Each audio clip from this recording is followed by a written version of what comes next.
Hey everybody, it's the Doll Boy, and today I'm taking it back to where it all began for me. When I started my YouTube channel about 11 years ago, my main focus were Ever After High dolls, but since that line got cancelled, I've been leaning more to Disney dolls, then going into Rainbow High, moving back to Disney, dipping my toe in Monster High and Wings, giving me the full doll collection that I have today. Recently I was cleaning up my doll room when I stumbled on a big box of my Ever After High dolls, and I decided to give them back a spot on the shelves. After having them in the box for such a long time, they're definitely in need of a big good cleanup, and I already shared my quick refresh of Applewhite and Raven Queen on my Instagram and TikTok, and the response to that video was overwhelming. In the past, I have already done a lot of Ever After High reroots, but since then, I actually started learning a lot more about different hair types and actually started preferring nylon over saran. So I decided that I wanted to give a couple of my Ever After High dolls a full brand new reroot in nylon hair, giving them more dimensional and higher quality hair. Today's first candidate is my CA Cupid doll. But if you want me to turn this into a full Ever After High reroot series, make sure to give this video a thumbs up and comment down below which Ever After High character I should reroot next, because that supports my channel so much. The Cupid doll that I'm using today is actually in very good condition, but as you can see, the glue that Mattel used inside of her head is completely seeping out onto her hair. I do know that there are several ways to tackle this issue, but since I want to make her hair longer anyways and get rid of her bangs, I decided to just go in with a full reroot in several shades of pink in the DGHQ nylon hair from Doll Planet. And if you're planning to place your own order from the site, make sure to use discount code TheDollBoy10 to get 10% of your entire order.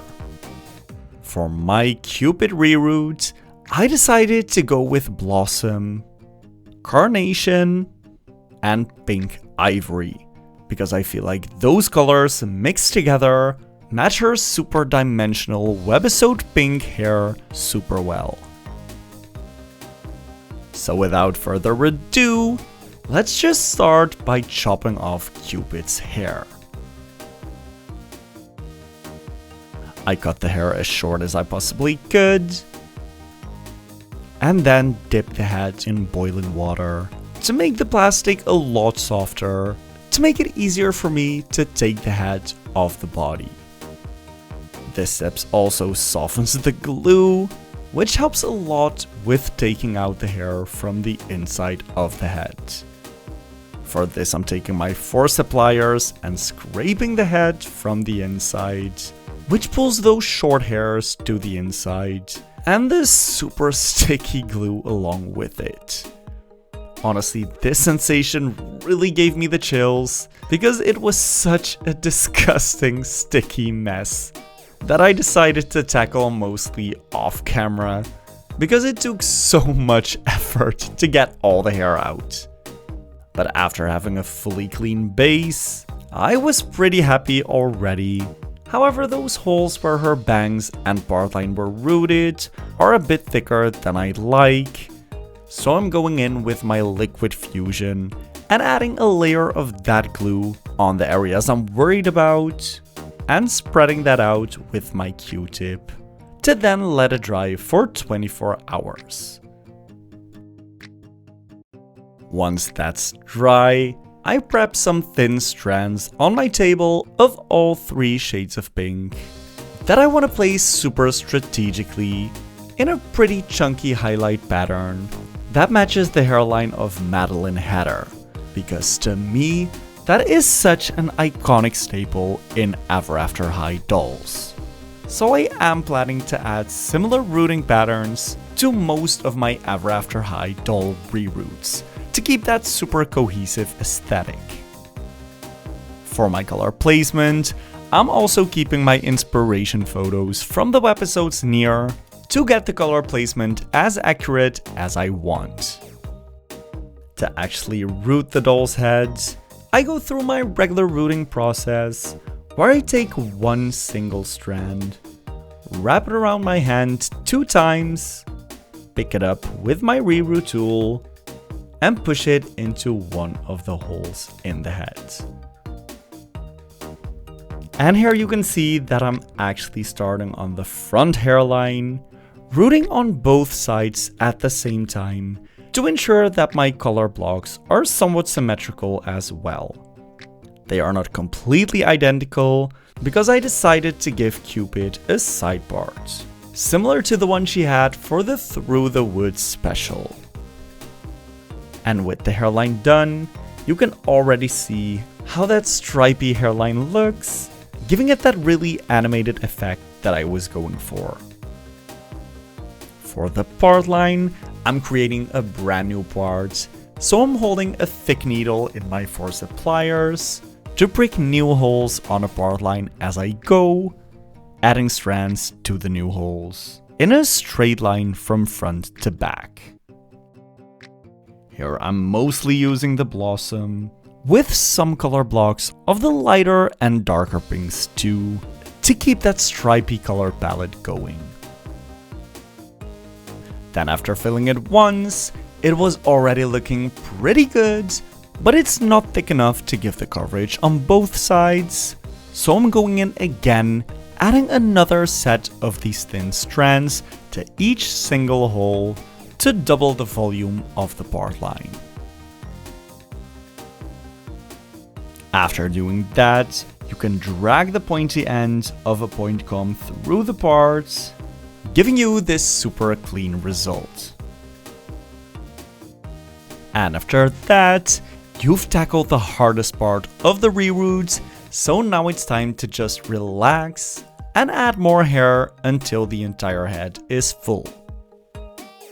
For the color placement on the inside, I'm still taking the lighter and darker colors and placing them in chunkier bits that I mainly focus in the areas where I also place the chunkier high and low lights in the hairline. And then I'm going in with each individual color in full rows around the hairline to also really blend the colors together and get that soft dimensional blend. Around the top though, I am using most of that blossom color to make sure all the chunky highlights are nicely covered with a solid base of blossom. And then once all the hair is in, I twist it out of the way and wrap all the hair with a plastic bag to avoid any glue from getting in the hair while I'm gluing the hair in place. For this step, I'm using my trusty Fabri-Tac glue, adding that through the neck hole on the inside of the head, and spreading it out with a Q-tip. I let that dry overnight, and then put the head back on the body to give me a good idea of the doll's new look. I fully brush out the hair and hold it down pretty tightly, to then dip the top of the head in boiling water to make the hair lay nice and flat.